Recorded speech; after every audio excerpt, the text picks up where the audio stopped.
Assalamualaikum warahmatullahi wabarakatuh. Bertemu lagi sama Ustadz Goho dalam pembelajaran matematika. Eh, Pada kesempatan kali ini kita akan bicara tentang pecahan. Saksikan videonya. Bilangan pecahan. Yang pertama,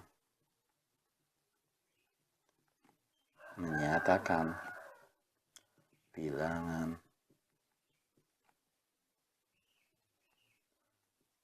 pecahan.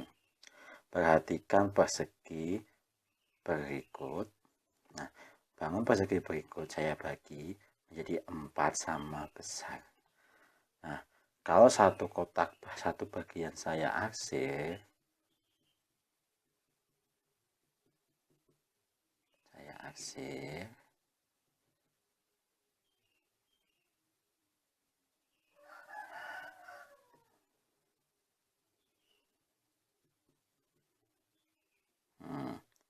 arsir sehingga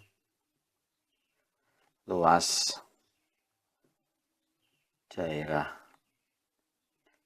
arsirannya sama dengan 1 dari 4 bagi 4 bagian yang sama. Ya, karena dibagi 4, persegi dibagi 4 sama besar, yang satu diarsir sehingga luas dari arsir adalah 1 dari 4 bagian yang sama. Kalau dinyatakan menjadi 1 dari 4 bagi bagian. Oke, berikutnya.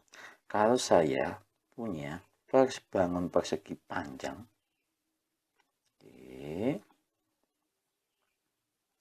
saya bagi menjadi 4 bagi 8 bagian sama besar, kemudian saya arsir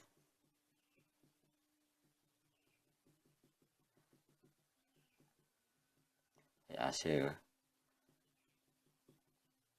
2 bagian. Nah,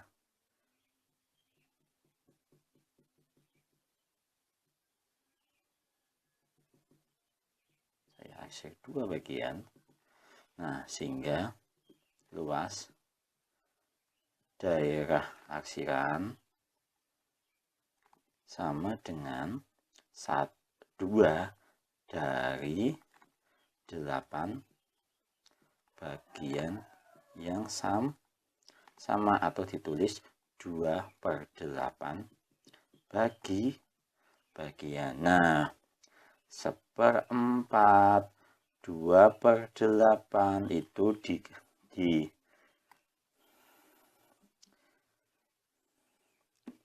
disebut dengan pecahan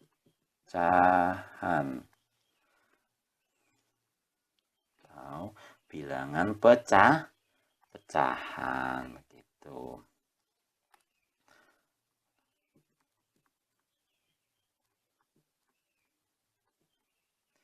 Bilangan pecahan. Bilangan pecahan dinyatakan dalam bentuk A per B. Yang atas disebut pembilang, yang bawah disebut penyebut. Itu adalah tentang menyatakan bilangan pecahan dan definisinya. Jadi yang atas namanya pembilang, yang bawah namanya penyebut. Dan itu harus tahu begitu. Nah, itu tentang pecahan, menyatakan pecahan seperti itu. Nah, itu tadi tentang pecahan. Sekarang kita akan belajar tentang bagaimana menyederhanakan pecahan. Saksikan videonya ya. Berikutnya adalah menyederhanakan pecahan. Nah, di sini menyederhanakan pecahan harus pelan-pelan membaginya, sehingga harus hafal pembagian gitu. Oke, contoh. Nah, untuk menyederhanakan harus sama. Contohnya yang pertama, kalau saya punya 8/12. Nah, dibaginya pelan-pelan, kita bagi 2 dulu. 8 dibagi 2, 12 dibagi 2. Nah, sehingga menjadi 4 dibagi 6. Masih bisa jalan kan? Masih, kita bagi 2 lagi. Sehingga menjadi 2/3. Masih bisa nggak jalan? Tidak bisa. Sehingga ini adalah bentuk paling sederhana. Jadi ketika menyederhanakan pecahan itu, pembagi pembilang dan penyebut harus sama, tidak boleh beda. Jadi harus sama. Jadi kalau pembilang dibagi 2, penyebut juga harus dibagi 2. Nggak boleh kok atas dibagi 2, bawah dibagi 3. Tidak, Bu. Contoh kedua, misalnya saya punya 9/27. Disederhanakan lagi, pelan-pelan membaginya. 9 dibagi 3, 27 dibagi 3, berarti 3/9. Masih bisa jadi kan? Enggak, masih bisa dibagi 3 lagi kan begitu, sehingga menjadi 1 per 3, sehingga 1/3. Caranya bisa seperti itu, atau mau cara cepat juga bisa langsung ya. Misalnya yang ketiga, kalau saya punya 16/48, bisa saya langsung berapa? 16 dibagi 16, 48 dibagi 16, berarti 1/3. Itu kalau kan udah hafal perkalian, udah gampang. Tapi kalau masih bingung ya pelan-pelan. 16/48 dibagi 2 dulu. Ya memang banyak ya, nggak apa. 16 dibagi 2, 48 dibagi 2. Nah, sehingga menjadi 8 dibagi 24. Bisa sekarang bagi dibagi 2 dibagi 2. Hasilnya 4/12. Sederhanakan lagi, masih bisa bagi 2. Sehingga menjadi 2/6. Masih bisa sederhanakan lagi. 2 dibagi 2, 6 dibagi 2. Sehingga hasilnya 1/3. Itu bentuk paling sederhana. Itu menyederhanakan pecahan atau bilangan pecahan, kan begitu. Nah, setelah kita bisa menyederhanakan bilangan pecahan, berarti kita bisa yang berikutnya adalah yang ketiga, dinamakan dengan bilangan pecahan senilai. Kita kembali lagi ke menyederhanakan pecahan.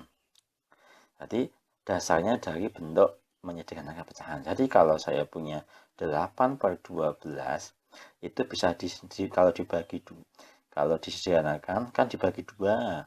8 dibagi 2, 12 dibagi 2, hasilnya adalah 4/6.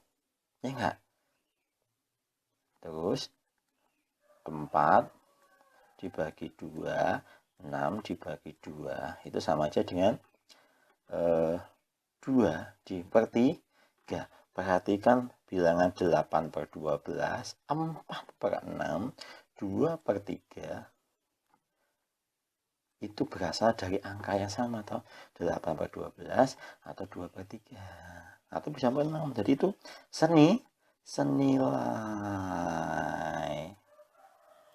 senilai begitu. Biarpun angkanya berbeda, tapi ternyata senilai Tuh. Nah, contoh lagi. Kalau saya punya, tadi kita udah bicara, misalnya 12/36. Kita bagi 2 dulu, 12 dibagi 2, 36 dibagi 2, sehingga 6/18. Ya enggak? Kita bagi lagi, sederhanakan lagi, 6, 18, bagi 2 lagi. Berarti 3/9. Oke, kita sederhanakan lagi, masih bisa sederhanakan. 1/3 berarti 12/3, 6/8, 3/9, 1/3.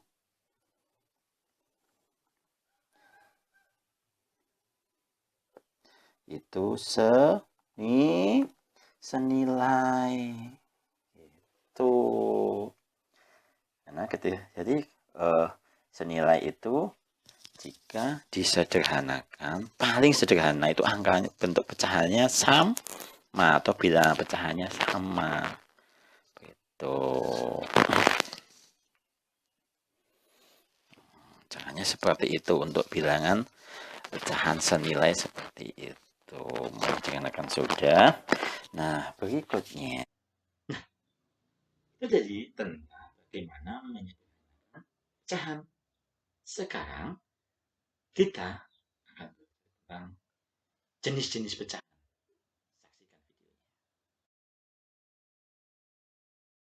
videonya. Yang keempat adalah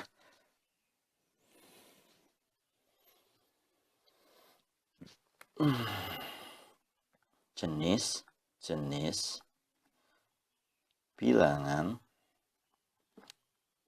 pecahan. Oke.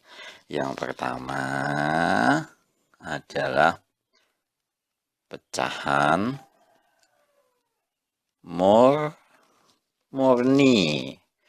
Pecahan murni itu bentuknya adalah A/B. Jadi bentuknya A/B. Ya, jadi bentuknya A/B. Contohnya apa? Contoh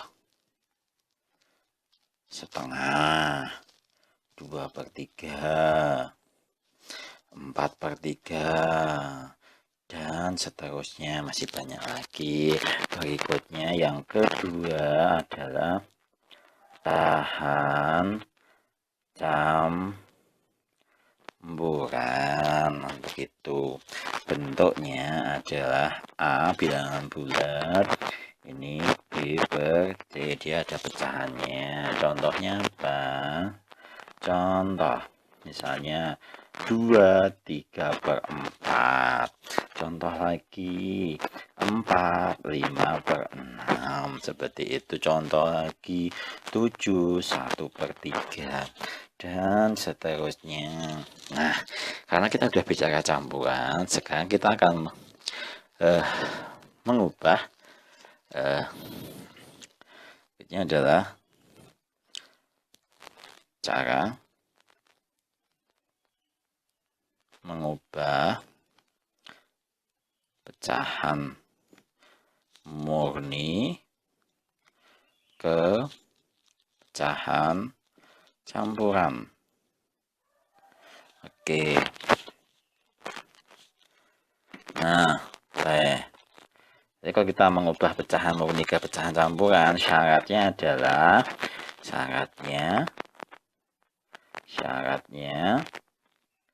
kalau ada A/B, syaratnya A harus lebih besar dari sama dengan B, harus lebih besar pembilangnya daripada penyebutnya. Contohnya apa?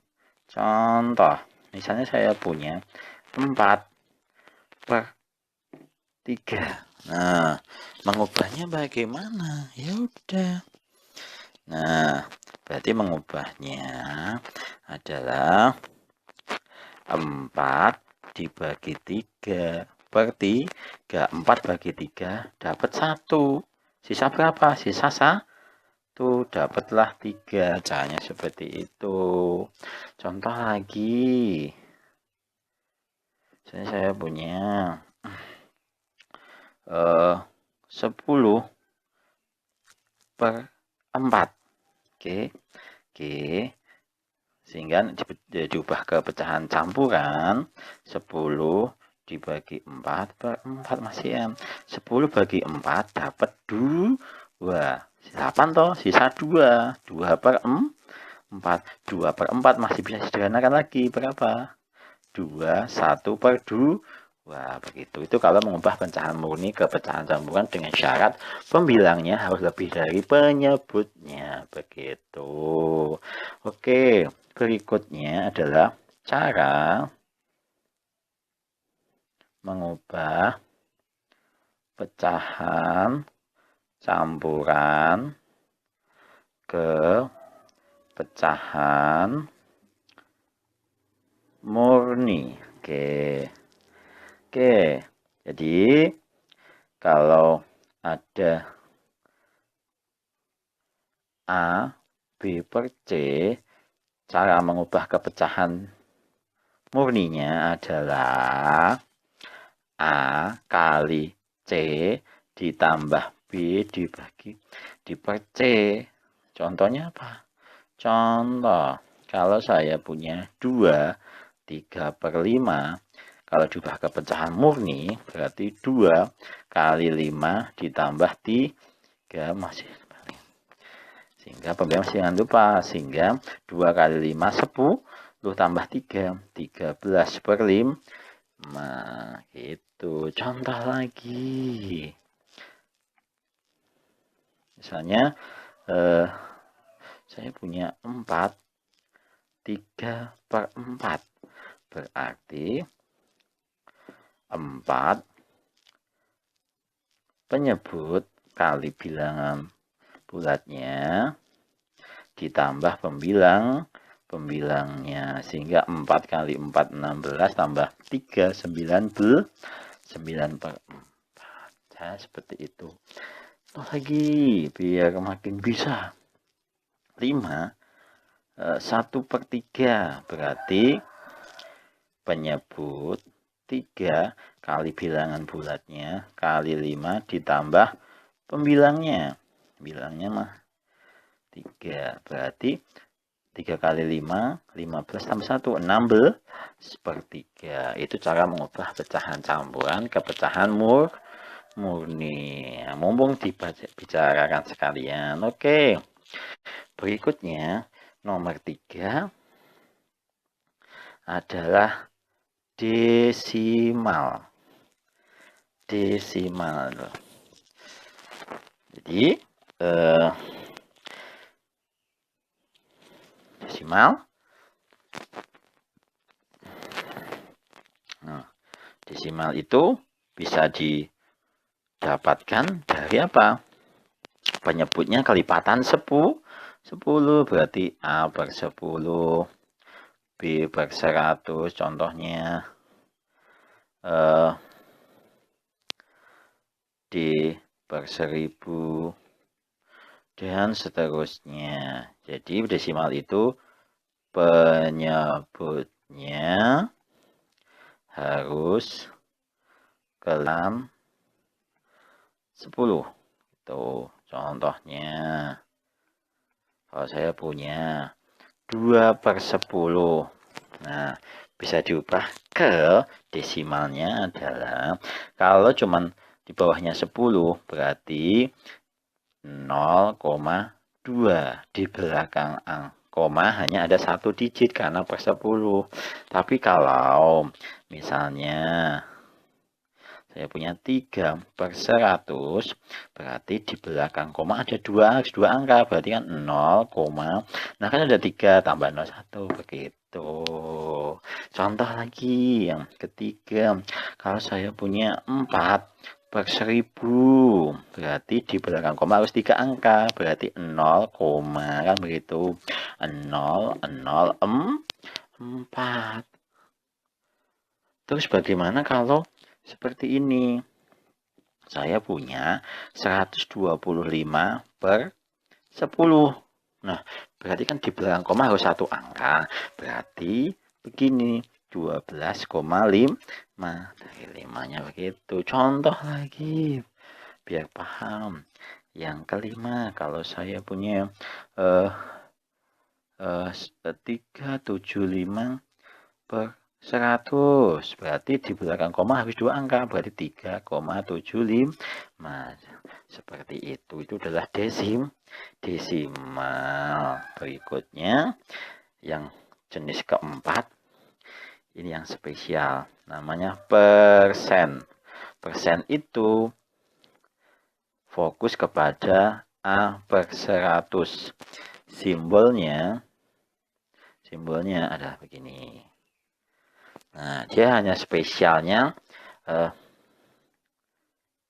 penyebutnya harus bilangan 100. Nggak boleh lain 100. Sehingga kalau contohnya apa?